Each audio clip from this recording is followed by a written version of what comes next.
Olá pessoal, nós faremos agora a análise do livro intitulado A Revolução Burguesa no Brasil, Ensaio de Interpretação Sociológica, de Florestan Fernandes. O livro está dividido em 7 capítulos. Nós vamos dedicar aqui uma aula para cada capítulo, sendo que nesta nossa primeira aula nós vamos abordar também o prefácio. Pois bem pessoal, falar de revolução burguesa é um tema de fundamental importância, principalmente para a área sociológica da formação e desenvolvimento do capitalismo no Brasil. Nós temos, de um lado, uma economia exportadora, né? Quando a gente estuda o Brasil colonial, por exemplo, e após, né, a independência, a gente tem um modelo agroexportador. Esta economia agroexportadora acaba estruturando, né, as próprias bases daquilo que viria a ser a expansão do capitalismo no Brasil. A Revolução Burguesa no Brasil é um dos livros mais cosmopolitas da sociologia brasileira. Para Florestan Fernandes, estudar a Revolução Burguesa no Brasil é reconstruir como se dá nesta configuração histórica um processo de proporções mundiais que é simultaneamente econômico. Então, como a burguesia, né, se desenvolve no Brasil simultaneamente a essa expansão econômica mundial? Os processos tratados aqui nesse livro dizem respeito a processos históricos, sociais e políticos de longa duração, né? Florestan vai até mesmo aos primórdios, né? No Brasil, colônia, trata do escravo, do senhor de engenho, né? E, consequentemente, o início de um desenvolvimento interno, né? E é interessante porque ele traz aqui esse questionamento se de fato houve ou não revolução burguesa no Brasil, né? Essa pergunta, se houve ou não revolução burguesa no Brasil, ela deveria ser melhor colocada. Porque quando se faz essa pergunta, revolução burguesa no Brasil, a gente começa a fazer aqui uma comparação com a revolução burguesa que houve na Europa. Então a pergunta deveria ser melhor reformulada. A revolução burguesa europeia, né, nos moldes europeus, ela não ocorreu aqui no Brasil. Mas mesmo que não tenha ocorrido esta revolução burguesa nos moldes europeus, houve uma revolução, né, com características próprias daqui. O sistema conceitual que ele nos traz aqui, né, para estudar a realidade brasileira, nos traz uma burguesia nascida de uma economia capitalista, dependente e subdesenvolvida. Esse livro, pessoal, nos traz aqui capítulos que foram escritos em diferentes momentos e com níveis distintos de acabamento, o que nos revela aqui, ao mesmo tempo, um percurso amadurecido de reflexão e um sentido de urgência para a comunicação pública de suas reflexões. Interessante que a grande preocupação de Florestan Fernandes aqui é trazer as desigualdades, como essas desigualdades são estruturadas e como elas se naturalizam na ordem social capitalista. Se o capitalismo, pessoal, é desigual, né, se faz parte da sua própria constituição essa desigualdade, então, em todos os contextos, as classes e os grupos privilegiados buscam limitar os benefícios da mudança social aos seus próprios interesses, né? Cada um aqui buscando seus próprios interesses e, consequentemente, buscando também privar os demais, né, desses benefícios. Então a gente vai ter aqui as formas pelas quais se organiza socialmente o conflito pela democratização da riqueza, do poder, do prestígio. Então, pessoal, é importante a gente entender aqui as especificidades da Revolução Burguesa, né, que é possível nesse capitalismo dependente e periférico. E isso contrasta com as revoluções burguesas clássicas. Por isso que é um equívoco a gente fazer essa pergunta, né, se houve Revolução Burguesa no Brasil. Porque se a gente entender como a Revolução Clássica, né, não houve essa Revolução Clássica. As revoluções burguesas, nas condições do capitalismo dependente e periférico, contariam com uma ordem social competitiva muito mais rígida e flexível, embora não menos dinâmica. E Florestan Fernandes aborda isso aqui, né? Ele entende teoricamente essa coexistência de arcaísmo e modernização, reiteração e mudança. O caminho encontrado por ele foi analisar a conexão entre transformação capitalista e autocracia burguesa, já que aqueles que podem se classificar positivamente nessa ordem social competitiva, como empresários, classes médias ou mesmo operários, qualificados ou não, não seriam a maioria da população. Durante a fase do capitalismo competitivo no Brasil, o eixo dinâmico de sua evolução se associava aos processos de comercialização da produção agrícola, fortemente assentada em estruturas de origem colonial ou semicolonial. Por isso, pessoal, que é importante a gente entender que o processo de expansão interna do capitalismo aqui no Brasil, ele não se fazia contra, ele se fazia a partir do legado social colonial, com seus efeitos terríveis de desenvolvimento desigual interno e articulação dependente com as burguesias centrais.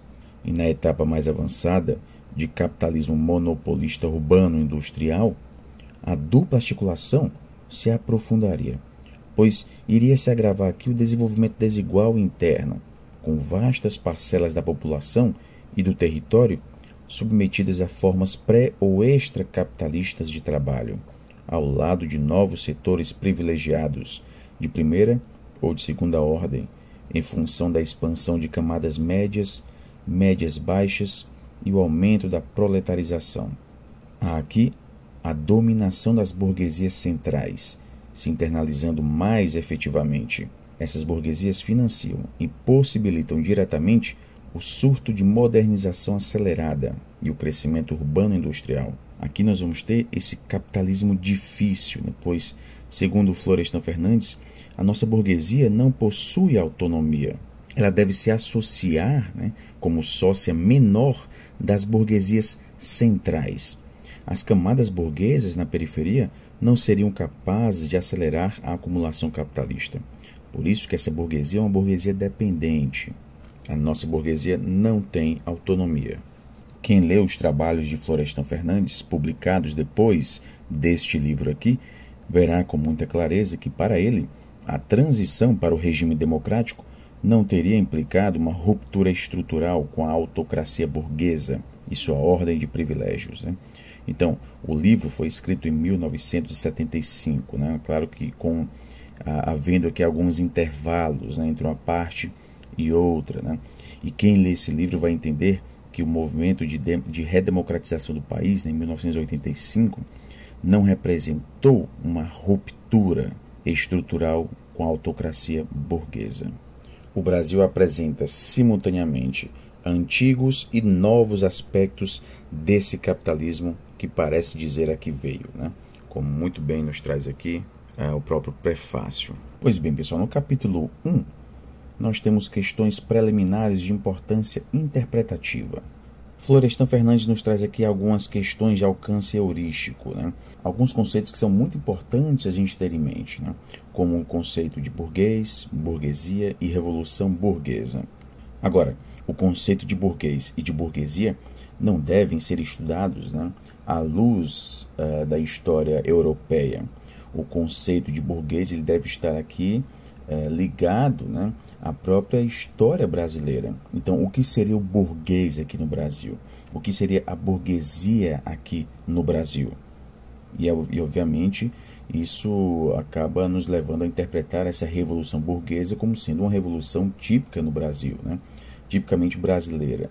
Quando se fala em burguês, em burguesia, a gente sabe que já existem várias pesquisas, né, sobre essa nomenclatura. Para alguns, o burguês e a burguesia teriam surgido e florescido com a implantação e a expansão da grande lavoura exportadora, como se o senhor de engenho aqui no Brasil pudesse preencher, de fato, os papéis e as funções socioeconômicas dos agentes que controlavam, a partir da organização econômica da metrópole e da economia mercantil europeia, o fluxo de suas atividades socioeconômicas. Para outras pessoas, burguês e burguesia não teriam jamais existido no Brasil, como se a gente tivesse necessariamente, né, pessoal, de relacionar a ideia de burguês e burguesia a uma passagem em que aparece necessariamente o castelo e o burgo. Então, como no Brasil nós não tivemos castelos e nem burgos, consequentemente não teríamos burgueses, né, nem burguesia. Então, Florestan diz que nós não podemos associar legitimamente o senhor de engenho ao burguês, e nem associar a nossa aristocracia agrária à burguesia. O senhor de engenho estava inserido no processo de mercantilização da produção agrária. Então ele é visto aqui como um agente econômico que controlava as articulações das economias coloniais com o mercado europeu. O senhor de engenho ocupava uma posição marginal no processo de mercantilização da produção agrária, e não era e nem poderia ser o antecessor do empresário moderno. Este senhor de engenho se singulariza historicamente como um agente econômico especializado, cujas funções construtivas diziam respeito à organização de uma produção de tipo colonial, ou seja, uma produção estruturalmente heteronômica, destinada a gerar riquezas para a apropriação colonial. Então ele estava aqui no circuito da apropriação colonial como sendo uma parte dependente, né? O senhor de engenho, ele era uma parte dependente e estava sujeito, né, às expropriações controladas fiscalmente pela coroa. E aquilo que ele realizava como excedente econômico nada tinha a ver com o lucro propriamente dito. Então, pessoal, no conjunto da obra, né, nada justificaria assimilar o senhor de engenho ao burguês. É um contrassenso pretender que a história da burguesia emerge com a colonização. No entanto, pessoal, seria ilógico negar a existência do burguês e da burguesia no Brasil, né? Claro, fazendo uma relação com a própria história, né? Quando se fala em burguês e em burguesia, a gente teria aqui no máximo entidades que aparecem tardiamente, segundo um curso marcadamente distinto do que foi seguido na evolução da Europa, mas dentro de tendências que prefiguram funções e destinos sociais análogos, tanto para o tipo de personalidade quanto para o tipo de formação social. Então, assim como a gente não teve um feudalismo, a gente também não teve o burgo, né, característico do mundo medieval. E apesar da existência e da longa duração aqui no Brasil das corporações de ofícios, a gente não conhece o burguês da fase em que não se diferenciava o mestre do artesão, a não ser pelas relações deles entre si. O burguês como típico morador do burgo. O burguês já surge no Brasil como uma entidade especializada, seja na figura do agente artesanal, inserido na rede de mercantilização da produção interna, seja como negociante. Então, pessoal, o burguês aqui no Brasil, né, não seria aqui o senhor de engenho, mas sim um outro tipo humano que vai surgindo.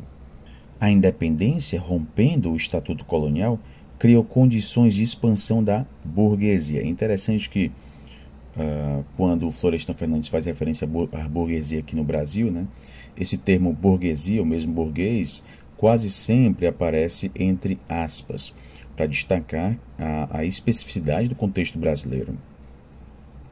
Então, com essa independência, a gente tem aqui a valorização social crescente do alto comércio, enquanto o agente artesanal autônomo submergia em consequência da absorção de suas funções econômicas pelas casas comerciais importadoras, ou se convertia em assalariado. Então, aquele artesão do Brasil colônia, né, ou ele submergia por conta dessas casas comerciais importadoras, ou ele se convertia em assalariado e desaparecia da plebe humana.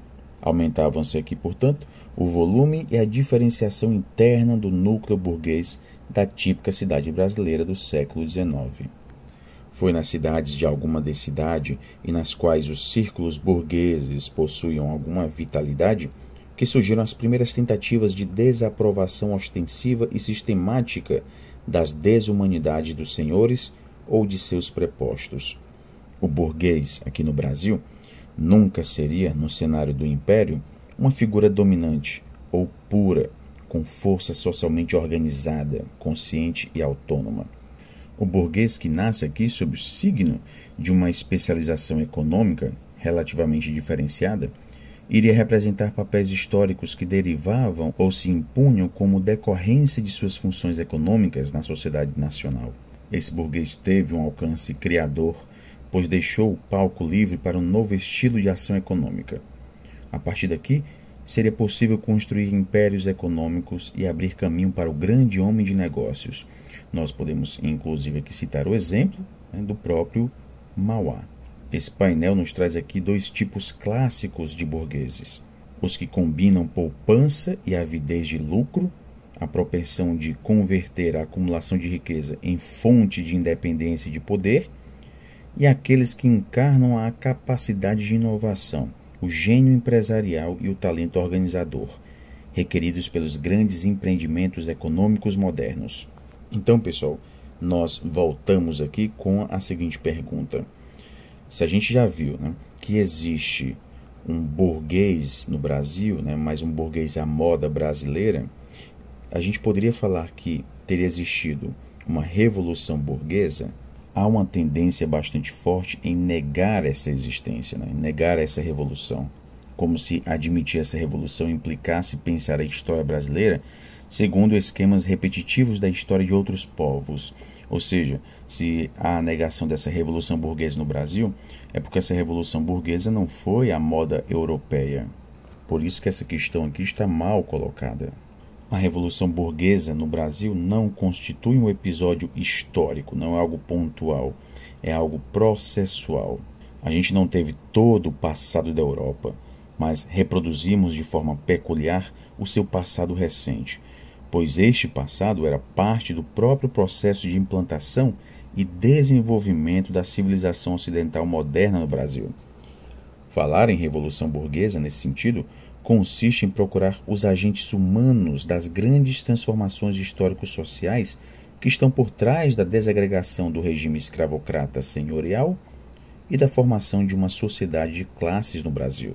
Ao se utilizar aqui, pessoal, dessa noção de revolução burguesa, Florestan Fernandes não pretende explicar o presente do Brasil pelo passado de povos europeus. No entanto, ele questiona quais foram e como se manifestaram as condições e os fatores históricos sociais que explicam como e por que se rompeu no Brasil com o imobilismo da ordem tradicionalista e se organizou a modernização como processo social. Essa revolução burguesa no Brasil é um fenômeno estrutural que se pode reproduzir de modos relativamente variáveis, dadas certas condições ou circunstâncias, desde que certa sociedade nacional possa absorver o padrão de civilização que converte esta sociedade numa necessidade histórico-social. É preciso que existam certas categorias de homens capazes de atuar socialmente na mesma direção, com dada intensidade e com relativa persistência. Então, pelo que nós podemos ver, pessoal, é preciso que haja aqui certa consciência social, que traga esse inconformismo em face do status quo. Consciência social que possa lidar coletivamente com meios e fins como parte de processos de reconstrução social.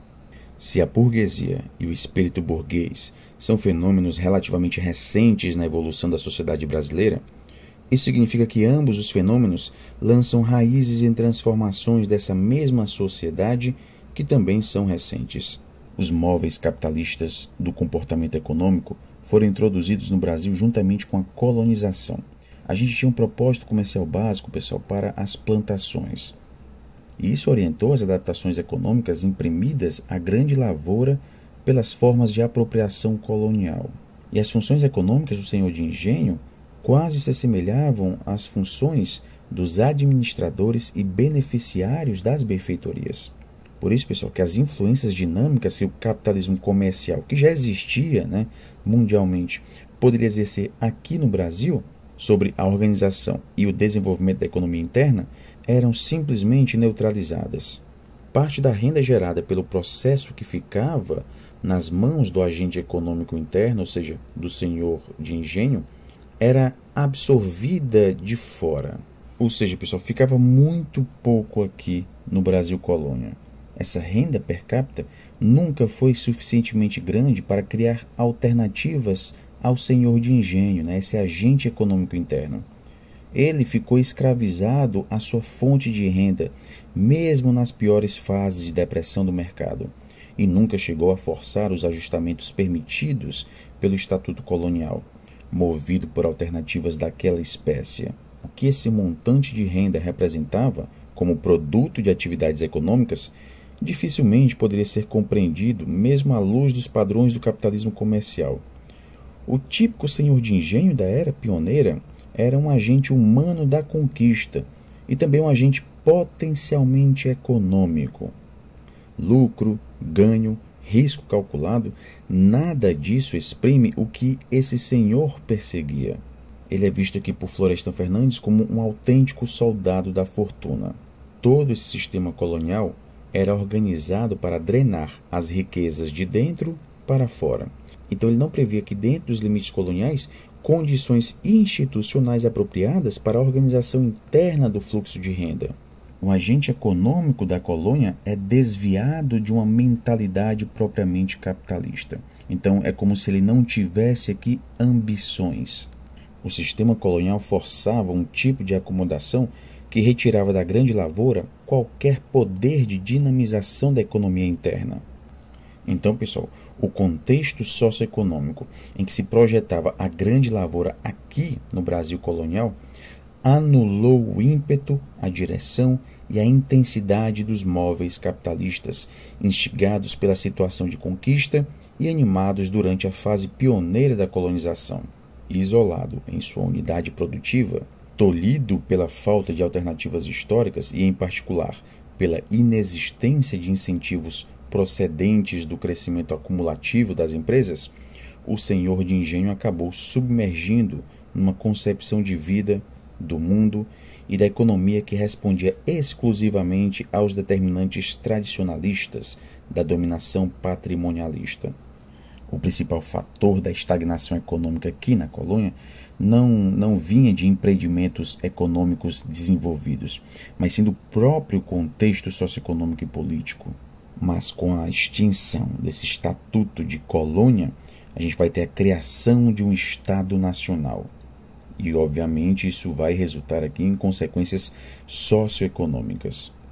As potencialidades capitalistas da grande lavoura passaram agora a manifestar-se com plenitude crescente. Essas potencialidades capitalistas passam a ser canalizadas para o crescimento econômico interno, permitindo o esforço concentrado da fundação de um Estado nacional. Há aqui a ruptura da homogeneidade da aristocracia agrária, o aparecimento de novos tipos de agentes econômicos, sob a pressão da divisão do trabalho em escala global, regional ou nacional. Os senhores de engenho acabam despontando, como senhores rurais. Esses senhores rurais se urbanizam, surgem novos tipos humanos, os negociantes a varejo e por atacado, os funcionários públicos e os profissionais de fraque e de cartola, os banqueiros, os vacilantes e oscilantes empresários das indústrias nascentes de bens de consumo, os artesãos que trabalhavam por conta própria e toda uma massa amorfa de pessoas em busca de ocupações assalariadas ou de alguma oportunidade para enriquecer. Nós temos, portanto, aqui, pessoal, sendo desenvolvido, né, esse espírito burguês no Brasil. Esses tipos de homens impulsionaram a revolução que pôs em xeque os hábitos, as instituições e as estruturas sociais persistentes da sociedade colonial. Eles tentam implantar no Brasil as condições econômicas, jurídicas e políticas que são essenciais à plena instauração da ordem social competitiva. Diferentemente da Revolução Burguesa Europeia, né, esses tipos humanos que surgem, ou melhor, este espírito burguês, em nenhum momento ele vai exigir a defesa implacável dos direitos do cidadão. No entanto, ele se volta contra o que havia de arcaico e de colonial, tanto na superfície quanto no âmago da ordem social patrimonialista. E nós finalizamos aqui a análise deste primeiro capítulo. Na próxima aula nós vamos abordar o capítulo 2, as implicações socioeconômicas da independência. Bons estudos a todos e até a próxima. Na sociedade brasileira, a cultura foi monopolizada. A sociedade brasileira é uma sociedade característica, curiosa. Houve um monopólio do poder, houve um monopólio da violência, houve um monopólio da cultura por parte dos estratos dominantes da sociedade. Isso redundou em um grave prejuízo, porque nós temos uma sociedade nacional que não é uma nação. E só poderemos criar uma nação se nós quebrarmos essa tradição fatídica. Essa tradição que criou monopólios, que ainda hoje se tornam visíveis, que ainda hoje prejudicam vitalmente o desenvolvimento da economia, o desenvolvimento da cultura, o desenvolvimento educacional do Brasil. Se eu sou sociólogo num país como o Brasil, onde prevalece a miséria, a opressão, o obscurantismo, eu tenho de levar o combate político a um plano muito mais amplo. Eu não posso me conformar com coisas que a média dos cidadãos não conhece. É por isso que fica tão importante a participação do sociólogo em movimentos sociais. É por isso que o sociólogo precisa ser inconformista, militante, inclusive engajar-se em partidos reformistas e revolucionários. Porque é por aí que ele pode veicular os conhecimentos que possuem implicações práticas mais profundas. Na medida em que eu sou uma pessoa que foi apresentada aqui como rebelde, esse rebelde nasce do passado que eu enfrentei.